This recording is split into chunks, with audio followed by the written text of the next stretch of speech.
Bonus Liber, Audiolibros, presenta Filípica Sexta, contra Marco Antonio. De Marco Tulio Cicerón. 1. Supongo, romanos, que sabréis lo que ha ocurrido en el Senado, y cuál es la opinión de cada senador. El asunto que se discutía desde las calendas de enero, acaba de ser resuelto con menos severidad sin duda de la que convenía, pero sin demasiada tibieza. Se demora la guerra sin suprimir su causa. A petición de Apuleyo, íntimo amigo mío, a quien estoy muy obligado y que es sumamente afecto a vosotros, os daré noticia de los debates que no habéis presenciado. Nuestros animosos y excelentes cónsules presentaron el informe que se les había encargado acerca de la situación de la República, conforme a los términos del decreto dado por iniciativa mía el 13 de las calendas de enero. Aquel día, romanos, fueron asentados los primeros fundamentos de la República. Después de tan largo intervalo, el Senado era libre y podía devolveros la libertad. Aunque aquel día fuera el último de mi vida, creyérame bastante premiado por la unanimidad con que por segunda vez me proclamasteis Salvador de la patria. Alentado por vuestro glorioso testimonio, vine al Senado en las calendas de enero resuelto a desempeñar el papel que me habíais impuesto, y viendo la guerra infame que M. Antonio iba a hacer a la República, juzgué indispensable perseguir a este hombre audacísimo que, después de ejecutar tantas maldades, se atrevía a atacar a un general del pueblo romano, y a sitiar una de vuestras más fuertes y fieles colonias. Pedí que se declarara la República en peligro, que se suspendiera la tramitación de los tribunales de justicia, que se vistiera el traje de guerra. Parecíame que sería mayor en todos el ánimo, y el ardimiento para vengar las injurias de la República, cuando vieran al Senado advertirles por actos exteriores que iba a comenzar una gravísima guerra.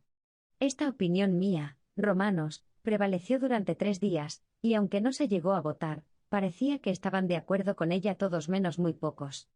En el día de hoy, no sé por qué, el Senado está menos animoso. La mayoría ha resuelto enviar legados a Antonio para conocer el efecto que harán en él la autoridad del Senado y vuestra unanimidad. 2.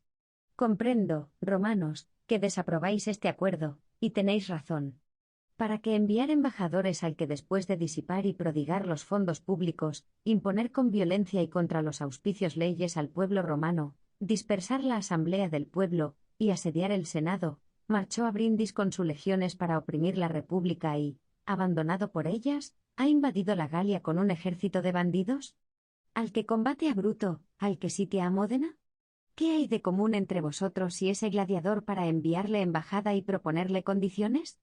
Debo, sin embargo, decir, romanos, que la embajada significa una declaración de guerra si M. Antonio no obedece, pues el decreto es igual al que se daría para enviar embajadores a Aníbal.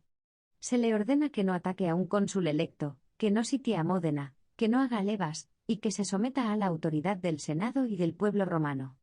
¿Le será fácil someterse a la dominación del Senado y la vuestra, al que jamás ha sabido dominarse a sí mismo? ¿Valióse alguna vez de la razón el que siempre está dominado por las pasiones, la ligereza, el furor y la embriaguez? Siempre le han dominado 2 clases de hombres, rufianes y ladrones, y le deleitan efectos desórdenes domésticos y estos parricidios públicos, hasta el punto de obedecer mejor a una mujer avara que al Senado y al pueblo romano. 3. Diré ante vosotros lo que he dicho ante el Senado. Anuncio, aseguro y predico que M. Antonio no hará caso alguno de la embajada que se le envíe, que devastará los campos, que continuará el asedio de Módena, y que donde pueda hará levas, porque es, como siempre, despreciador de las determinaciones y de la autoridad del Senado, y de vuestra voluntad y poderío. ¿Creéis que obedezca lo que hace poco se ha decretado, que conduzca su ejército al lado acá del Rubicón, esa frontera de la Galia? ¿Permanecerá a 200 millas de la ciudad de Roma? ¿Obedecerá la orden y respetará los límites del Rubicón y de las 200 millas? No, no es así, Antonio. Si lo fuera, no se habría expuesto a que el Senado le prohibiera sitiar a Módena como al principio de las guerras púnicas prohibió a Aníbal sitiar a Sagunto. Qué vergüenza para él este decreto que le separa de Módena, y le rechaza de Roma como pestífera llama. ¿Qué acuerdo el del Senado? Pero hay más. Se ha ordenado a los embajadores ir a ver a de Bruto, y a sus soldados y asegurarles que al Senado, y al pueblo romano son sumamente gratos sus meritorios servicios a la República, y que su abnegación les hace dignos de los mayores elogios y de los más grandes honores. ¿Pensáis que Antonio dejará entrar a los embajadores en Módena y les permitirá salir libremente? No, creedme. Conozco su violencia, conozco su descaro, conozco su audacia. No debemos considerarle como hombre, sino como inhumana fiera. Siendo esto así, la determinación del Senado no es un acto de flaqueza, y el envío de la embajada resulta una medida muy severa. Ojalá no cause demora. En casi todos los asuntos, la lentitud y la irresolución son funestas, pero la guerra más que otro alguno pide apresuramiento. Es indispensable reunir tropas de todas partes para acudir en auxilio de Décimo Bruto, pues no podemos perder una hora en libertar a tal ciudadano sin cometer una maldad. Si Bruto hubiera considerado a Antonio cónsul, y el gobierno de la provincia de la Galia asignado a él, ¿no podía acaso entregarle la provincia y las legiones, volver a su casa, triunfar y ser el primero en manifestar su opinión en el Senado hasta el momento de comenzar a ejercer su cargo? ¿Quién lo impediría? Pero ha recordado que era Bruto, que había nacido para defender vuestra libertad y no para vivir ocioso, y ha hecho con su cuerpo un parapeto a la Galia oponiéndose a Antonio. ¿Qué es lo que se debió enviar a este hombre, embajadores o legiones? Pero prescindamos de lo pasado, que se apresuren los legados, como veo que van a hacer, y vestid vosotros el traje de guerra. El decreto ordena el armamento en el caso de que Antonio no se someta a la autoridad del Senado, y habrá que hacerlo, porque Antonio no se someterá, sintiendo nosotros los días perdidos en estas dilaciones. 4. No temo, romanos, que cuando sepa Antonio que he dicho en el Senado, y en esta asamblea que no obedecerá jamás, para desmentirme y punto hacer ver que me he engañado, cambie de pronto y se someta a la autoridad del Senado. No lo hará, no me envidiará esta gloria, preferirá que reconozcáis mi previsión a mostrarse sumiso. Y aunque quisiera, ¿creéis que se lo permitiría su hermano Lucio? Dícese que en Tibur, si no me engaño, viendo vacilar a Marco Antonio, le amenazó de muerte su hermano. ¿Escuchará este gladiador de Asia las órdenes del Senado y las palabras de los embajadores? ¿Se podrá separar Antonio de un hermano que tanta autoridad ejerce sobre él? Lucio es el Scipión de la familia, se le estima más que a L. Trevelio, más que a Teplaneo, joven perteneciente a la nobleza, el Planeo que fue condenado por unanimidad de votos y con vuestro aplauso, que, no sé cómo, se mezcló en la multitud de los amigos de César, volviendo del destierro tan triste, que más que llamado parecía traído por fuerza, y a quien Lucio desprecia como si aún sufriera la interdicción de agua y fuego, diciéndole algunas veces que no debe haber asiento en el Senado para el que incendió la sala de las sesiones. En cuanto a Trevelio, ahora le quiere, odiábale cuando se oponía a la abolición de las deudas, pero le ama como a sus propios ojos desde que vio que no podía salvarse sin abolirías. Habéis oído, romanos, según creo y aún pudisteis ver, que diariamente los acreedores y fiadores de L. Trevelio le asaltaban. Oh buena fe. Creo que este sea el sobrenombre que ha tomado Trevelio. Con buena fe procede, en efecto, quien defrauda a sus acreedores, huye de su casa y acude a las armas para librarse de deudas. ¿Dónde han ido a parar aquellos aplausos que le fueron prodigados en el triunfo y en los juegos? ¿Dónde aquel cargo de edil que le fue otorgado con beneplácito de los hombres de bien? ¿Quién no creerá que, si alguna vez procedió rectamente, fue por acaso? Perversidad y maldad son los nombres que merece. Hube y vuelvo a nuestros amores, a nuestras delicias a Lucio Antonio, que a todos vosotros tomó bajo su protección. ¿Lo negáis? ¿Quién de vosotros no pertenece a una tribu? Seguramente ninguno. Pues las 35 tribus le han adoptado por patrono. Por segunda vez protestáis. Mirad a vuestra izquierda esa estatua ecuestre dorada. ¿Qué dice la inscripción? Las 35 tribus a su patrono. Lucio Antonio, patrono del pueblo romano. Maldita calamidad. 1. Sí, mi voz a vuestros clamores. No ya ese ladrón a quien nadie querría por cliente, ¿qué hombre habría, por gloriosas que fueran sus empresas y eminentes sus servicios, que se atreviera a llamarse tutor del pueblo romano, vencedor y dueño de todas las naciones? Vemos en el foro una estatua de L. Antonio, como veíamos antes delante del templo de Castor la estatua de Q. Trémulo, que derrotó a los ornios. Increíble impudencia. ¿De dónde procede tan excesivo orgullo? ¿Acaso de que siendo gladiador en Milasis degolló a un tracio amigo suyo? ¿Podríamos sufrir a ese miserable si hubiese combatido ante vosotros en el foro? Pero era poco una estatua, y los caballeros romanos, que tienen caballo mantenido por el Estado, le han erigido otra estatua con la inscripción a nuestro patrono. ¿A quién tomó jamás por patrono este orden de caballeros?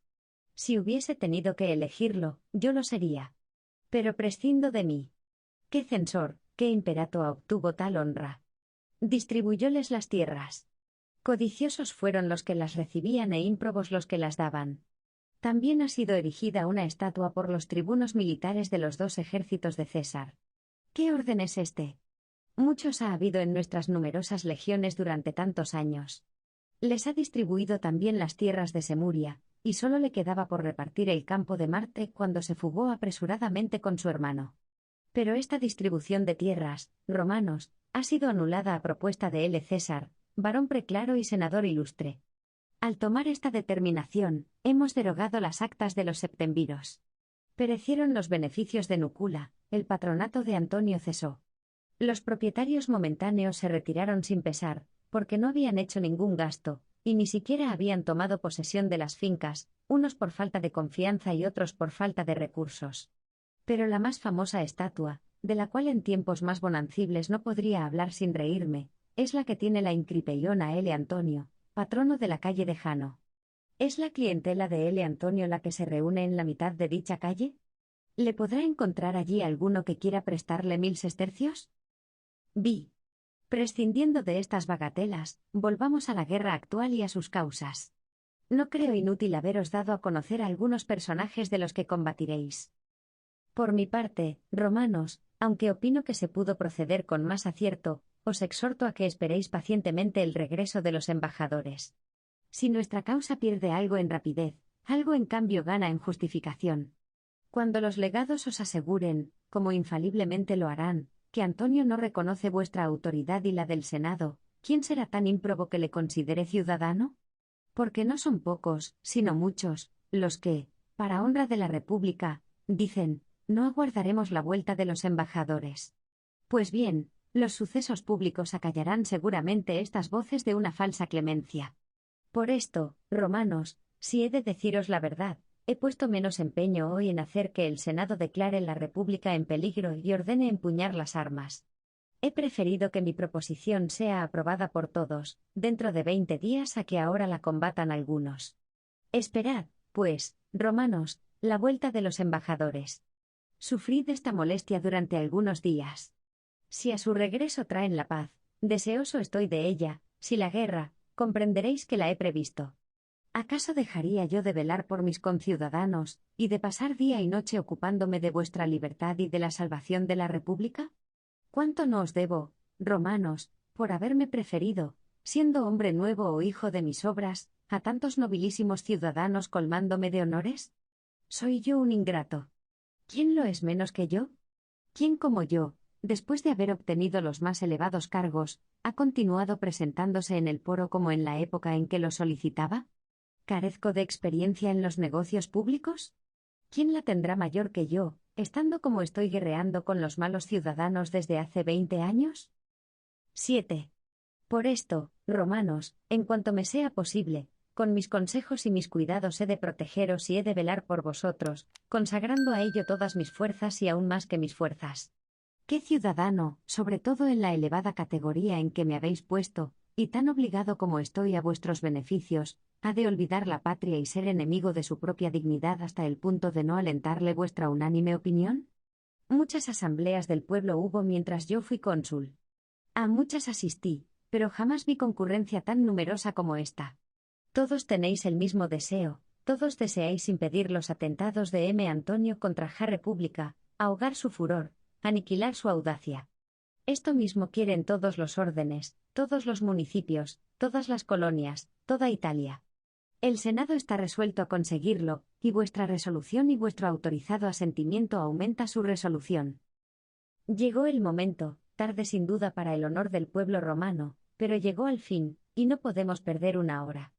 Lo que hemos soportado debíamos soportarlo, como ya he dicho, por ser efecto de la fatalidad, pero desde hoy lo sería de nuestra voluntad. La servidumbre no se ha creado para el pueblo romano, que por voluntad de los dioses inmortales tiene el dominio de todas las naciones. Ha llegado el momento decisivo. Vamos a pelear por nuestra libertad. Es indispensable vencer, romanos, Vuestra religiosidad y vuestra unión nos darán la victoria. Hay que vencer o sufrirlo todo antes que ser siervos. Las otras naciones pueden soportar la servidumbre, pero el pueblo romano tiene por patrimonio la libertad. Los embajadores se prepararon inmediatamente para partir, y al día siguiente se pusieron en camino, a pesar de que Servio Sulpicio estaba gravemente enfermo. Toda la ciudad empezó a hacer mil conjeturas sobre el éxito de esta embajada, pero Antonio entretanto ganó el tiempo que necesitaba para estrechar el sitio de Módena y prepararse a cuanto pudiera ocurrirle. Sus amigos concibieron y realizaron la idea de empeñar al Senado en una negociación que les daría tiempo para unir todos los jefes de la facción de César contra la República. Los discursos de Cicerón y la impaciencia que mostraba para extirpar todas las raíces de la tiranía, les inspiraba naturalmente dicha resolución. Por esto procuraron desde luego prevenir la mala impresión que podría hacer la respuesta negativa de Antonio, y prepararon algunas proposiciones especiosas que dejasen abierta la puerta a la esperanza de un ajuste, o que a lo menos enfriasen un poco el ardor guerrero de los ciudadanos. Caleño, que era la cabeza de este partido, tenía correspondencia seguida y regular con Antonio, y con cuidado publicaba sus cartas, cuando convenía, para desanimar a sus contrarios o fomentar las esperanzas de los amigos. No tardó mucho Cicerón en descubrir todas estas intrigas, y la primera vez que celebró sesión el Senado con otro motivo, aprovechó la ocasión para excitar el celo de los amantes del bien público, advirtiéndoles los proyectos perniciosos de sus enemigos, en el siguiente discurso. Fin de Filípica Sexta.